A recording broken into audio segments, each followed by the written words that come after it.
You know what I didn't do? What didn't you do? I probably didn't turn this on. I think that's what I asked you to do about 5 times. Let me Because see. we're missing good content now. Yeah, well, we screwed that up.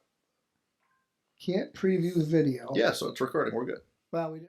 Hello, everyone. This was my first attempt at a podcast, and I pretty much failed at introducing my guest correctly. My guest was Keith Stickley on this one. Keith is the owner of Stickley Family Farms. It's a fall festival business about a mile east of Colon. Pumpkins, corn maze, popcorn, rides, train, giant slide, etc. And he's going to be expanding that. This was his second season.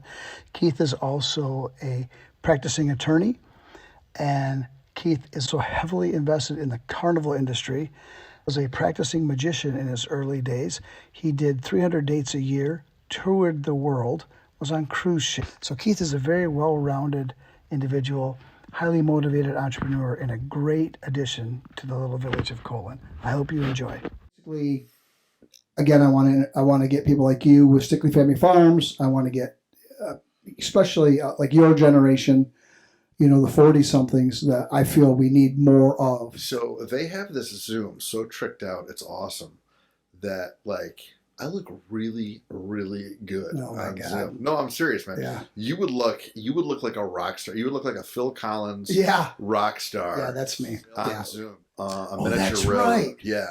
And so railroads are just huge. I mean, we were into them, but I didn't realize kind of how big they were until we started this project. And ours wasn't really ready for this whole season. We didn't anticipate it to be. We thought it was going to be a year 3 thing anyway. But we got to run it the last week and a half, 2 weeks of our season. And that's going to be a thing that I think we're going to whatever. And that's basically what it was. And that Varda wagon, didn't you tell me? Because tell them a little bit about your what's it called? Hippie camp? Oh, hip camp? Hip camp? Hip camp. Yeah. So our farm is, we're not really a quote unquote campground, but we have 3 spots where we allow select people to camp, and there's a service called Hip Camp. Excuse me. And so it's not hippie camp. No, I guess. No, so it's a little different connotation. This is more the hippie. It's more like hipster. So, okay, yeah. But is a hipster a hipster is just a modern hippie? Right? I don't know. Is that kind of what it is? I don't know. I'm in many decades old. I don't know, man. Their money's green and they're nice people, so we allow them to hang around. Yeah. But the wagons. So what we're gonna do is we're gonna actually make a dedicated camping spot. We're gonna put this little Varda wagon in there. And the wife's got these crazy plans about putting a little bit of outdoor lighting that's going to be there in a little private fire pit. And these people are going to pay, a good, healthy chunk to go out there and camp like they're a gypsy, I guess, and just kind of enjoy nature and have a cool little spot to hang. I mean, is it, I could just see, somebody doing something fun. Well, we had so out at the farm we had a magician, Jania Taylor, come out. Oh, yeah. She does this character, this Wanda the Wacky Witch. Sweet, she's a great lady. Have you seen her do that show? I've seen a clip of it. I've never seen. I've seen her busk. She's fantastic. I got a funny little community play thing over there that I had promised the director there that we'd pop our head in and see. We didn't have time to see. It might have been the Golden Girls. I forget what it was. I know she had a pretty big turnout. Yeah, and so then we go across the street because our friends Tam and John Sterlini had a variety show thing that was going on, and so we went in there. They saw it, and she thought that was good. It was a good time.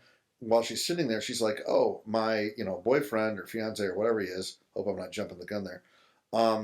Said that whatever they want to be this week. Christmas is coming. Yeah, exactly. You never quite know, right?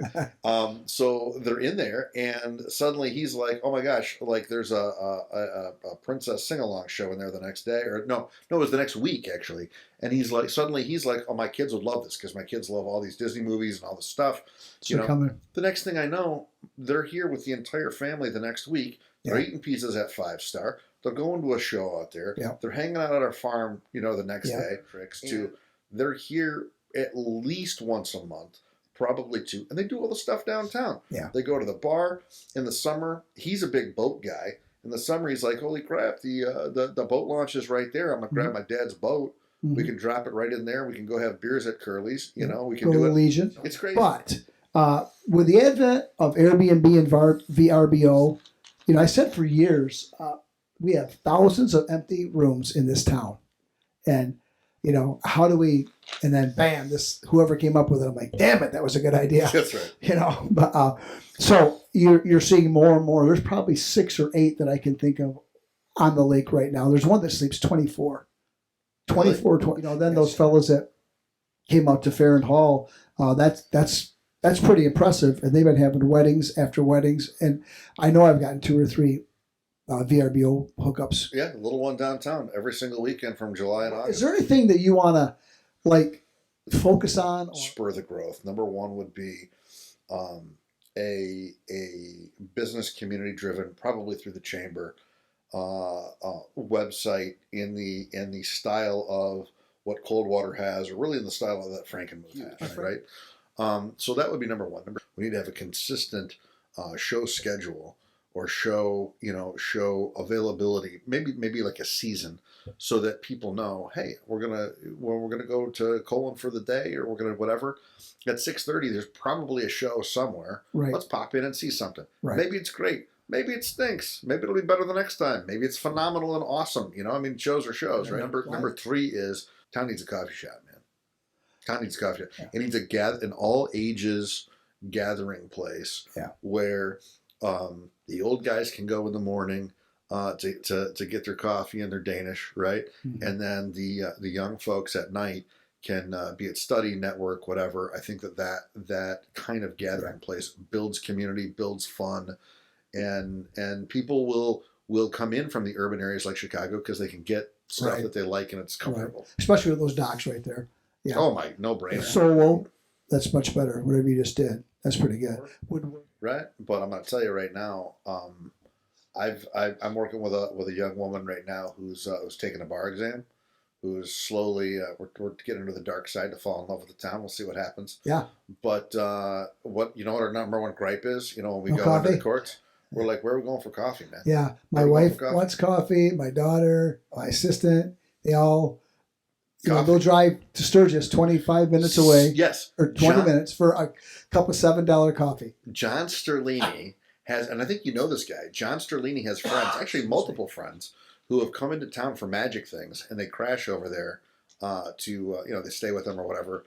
And what's the first thing they do? They wake up, they get in their car, and they drive to, it must be Sturgis is that where Five Lakes? They drive to 5 Lakes Coffee in Sturgis, 20 miles, 20 minutes away at least, right? Yeah. Dude, they start getting hooked pretty quick. I mean, it's just like, this is... you meet the right couple of friendly people, and it's just a lake town. It's a great lake town. Yeah. All right. Well, thank you, Keith.